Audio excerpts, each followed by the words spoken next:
जाती है। कहते हैं यदि क्रूर ग्रह शनि की दृष्टि शूर बुद्ध के ऊपर पड़ गई तो मार्गों की अभद्रता, दीर्घ सूत्रता, अधिक परिश्रम, विलंब से प्राप्ति, थककर अनैतिक रास्ते का चयन जातक कर लेता है। यदि गुरु की दृष्टि पड़ गई तो अत्यधिक मर्यादा, धन की निर्धनता परंतु विचारों की संपन्नता होती है। यदि चंद्रमा की दृष्टि पड़ गई तो बाहर बाहर तो मीठा बोलेगा, अंदर से वो चतुरता करेगा, वो जिद पे अड़ना सीख जाएगा, ये दुर्गुण आ जाएंगे उसमें। यदि पाप मंगल की दृष्टि पड़ गई तो साहस और पराक्रम में तो वृद्धि होगी परंतु वाणी में कठोरता आ जाएगी और उसको क्रोध अलग अधिक आएगा। इस प्रकार जो है ग्रहों की दृष्टियां बुद्धादित्य योग में विसंगतियां ला देती हैं। अब बुद्धादित्य योग 12 भाव में से किस भाव में बना है इस बात का भी फर्क पड़ता है। यदि बुद्धादित्य योग केंद्र या त्रिकोणों में बने हों तो दैहिक गुणों व सुखों के साथ साथ आध्यात्मिक व आत्मिक सुख की प्राप्ति करवाता है, अर्थात समुचित लाभ व यश व प्रतिष्ठा समय अनुसार दे देता है। यदि प्रथम भाव में बुद्धादित्य योग बना हो और बुद्ध उदय हो, यदि 7वें भाव में बना हो तो संचय की वृत्ति जातक के जीवन में आ जाएगी।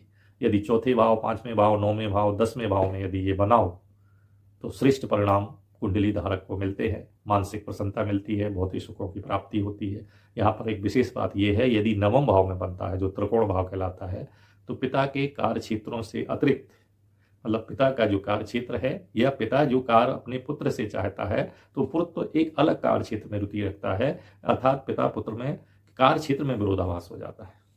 अब यदि खराब घरों में बुद्धादित्य योग बना हो, मान लीजिए 8वें भाव में बुद्धादित्य योग बना है तो व्यक्ति को निरंतर एलर्जी रहेगी। हाँ, ये बात है कि बुद्धादित्य योग बना है, बुद्धादित्य योग अच्छा योग है तो व्यक्ति रहस्यात्मक विषयों में गहरी रुचि लेगा। लेकिन 8वां एक मारक भाव है तो 8वें एक मारक भाव में बुद्धादित्य योग बना है और उस पर पाप ग्रहों की यदि दृष्टि है तो व्यक्ति को स्नायु विकार हो जाएगा, अर्थात न्यूरो प्रॉब्लम हो जाएगी। लेकिन रिश्तेदारों से लाभ भी किस तरह, देखिए एक सहयोग होगा, उसमें आपके संबंध तो बहुत अच्छे रहेंगे लेकिन आपको सहयोग सीमित मिलेगा और आप उनका सहयोग असीमित करोगे। इस प्रकार रिश्तेदारों से आपके संबंध बने रहेंगे क्योंकि आप उनके ज्यादा काम आएंगे। और यदि बुद्धादित्य योग दूसरे, तीसरे, छठे, 11वें भाव में बना तो भावेश के अनुसार वो फल देगा।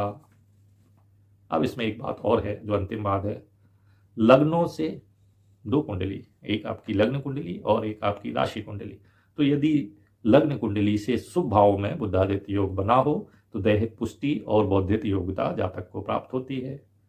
यदि राशि कुंडली अर्थात चंद्र कुंडली से शुभ भाव में बुद्धादित्य योग बना हो तो मानसिक प्रसन्नता और भौतिक सुखों की प्राप्ति होती है। यदि लग्न से और राशि से, कुंडली से, दोनों कुंडलियों में शुभ भावों में बुद्धादित्य योग बना हो तो वो व्यक्ति राजा के समान सुख भोगता है। यदि चंद्र कुंडली में तो शुभ भावों में बना हो फिर लेकिन लग्न से शुभ भाव ना हो तो व्यक्ति को संपदा तो खूब मिलेगी किंतु उसका उपभोग वो स्वयं नहीं कर पाएगा। यदि लग्न से असंभावों में बुद्धादित्य योग बना हो तो व्यक्ति को स्वार्थपरता रहेगी। यदि लग्न से तो शुभ भाव में बुद्धादित्य योग बना हो किंतु राशि कुंडली में चंद्रमा से अशुभ भाव में बना हो तो जातक को अपनी महत्वाकांक्षाओं पर कठोर नियंत्रण रखना होता है, अन्यथा सब गड़बड़ हो जाता है।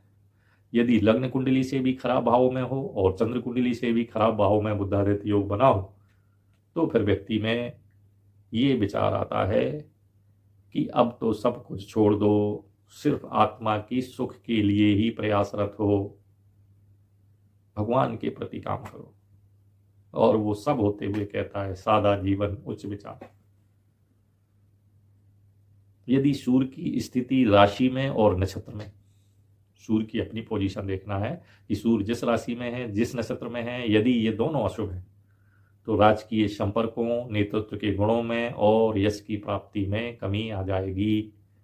या बुध के साथ ये स्थिति है कि बुध अपनी राशि में या अपने जिस नक्षत्र में हो, दोनों में अशुभ है, तो मधुरता, स्पष्टता, कार्यकुशलता, योजनात्मक गुणों में निर्णय क्षमता, वाद विवाद प्रत्युत्तर की सामर्थ्य, शिक्षा दीक्षा में कमी आ जाएगी। तो इस प्रकार आज आपने बुद्धादित्य योग के बारे में सब कुछ